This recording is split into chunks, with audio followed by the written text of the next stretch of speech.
Hello guys, merong ipapanood sa inyo na video na yung bagong gawa na Coastal Road ng Davao. Para makikita nyo naman na kung gaano ka ganda ang pamumuno ng mga Duterte sa Davao City. Ito guys, panoorin natin.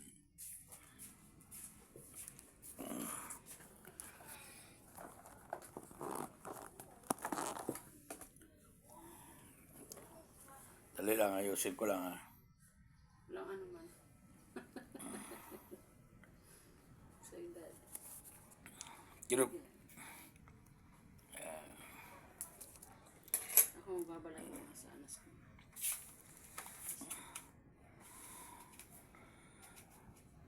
yan guys, ito yung Coastal Road ng Davao City.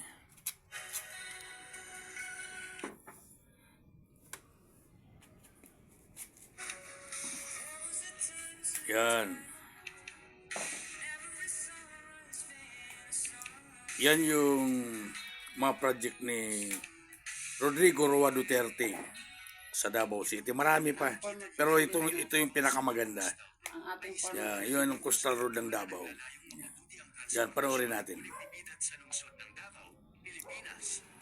Ang proyektong ito nagbibigay ng alternatibong ruta para mapagaan ang trapiko sa lugar. Bukod dito, ang proyekto ay Kaya sinasabi nila yung mga Duterte magnanakaw. Imposible yun. Kung magnanakaw ang isang namumuno, dapat hindi wala tayong makikita magandang proyekto. Hindi gaya nung sa iba, gaya ng mga congressman, gaya nung Leyte, sa Samar, yung lugar ni Martin Romualdez. Marami silang pundo, pero wala silang nagawang project. Pero dito,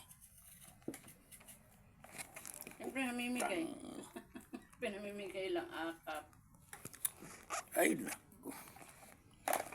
Ba, masisira naman ang cellphone ko dito kaysa. Talaga, Ayos naman talaga to eh. Masisira na yung cellphone ko sa ginagawa mo eh. Violente ka pa naman eh.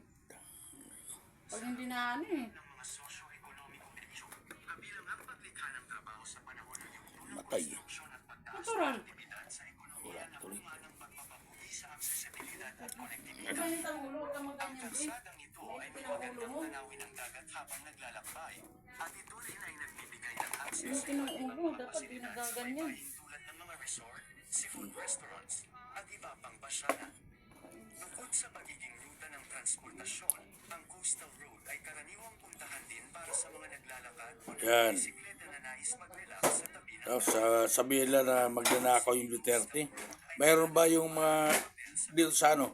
Alam ko si Chavit lang mayroong ganun. kalidad ng buhay ng mga Dito sa Luzon, si Chavit Singson. ding mga opsyon sa Yung iba wala akong nakikita.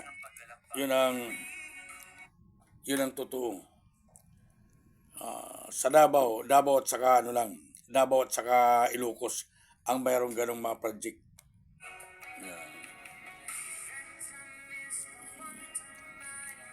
Kaya ibalik natin yung mga Duterte kung kinakailangan talaga.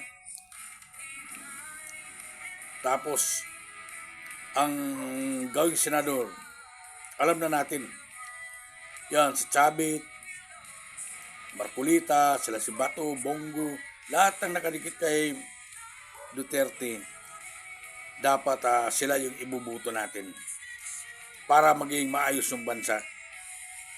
Yan.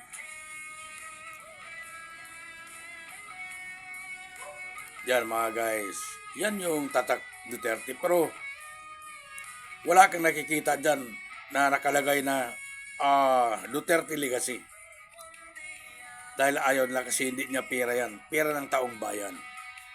Yung ano dyan. Hindi niya pera. Kaya wala kayong makikita dyan na kahit sa gilid-gilid na makikita kayong yung billboard dyan na gawang Duterte. Wala. Tatak Duterte, wala talaga. Yeah.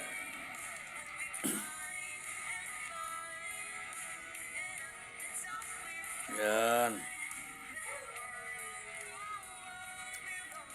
magmula Digos hanggang Davao City, nasa 2 oras mahigit. Pero yan ngayon, nasa mga 20 minutes lang.